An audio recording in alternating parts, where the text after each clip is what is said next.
Salam dəyərli izləyicilər, xoş gördüm hər birinizi.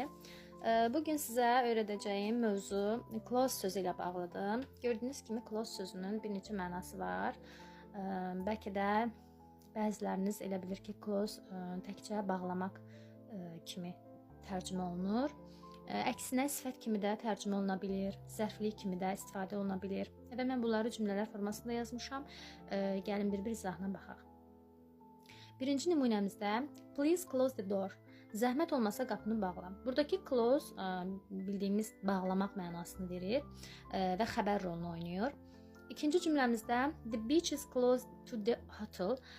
Burada gördüyünüz kimi yaxındır, çimərlik otelə yaxındır. Burada artıq yer zərfliyi rolundadır.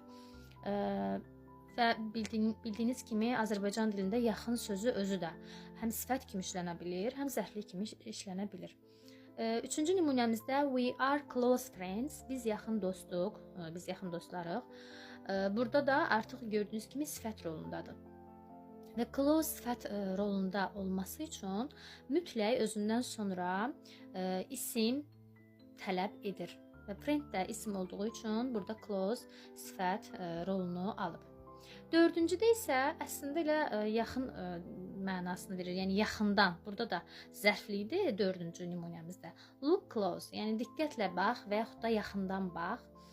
Gördüyünüz kimi mənalar yaxındır. Look close, it's an insect. Diqqətlə yaxından bax, bu bir həşəratdır. Yəni bugün öyrətdiyim ifadə bildik ki, close sözünün digər mənaları da yaxın, yaxından deməkdir.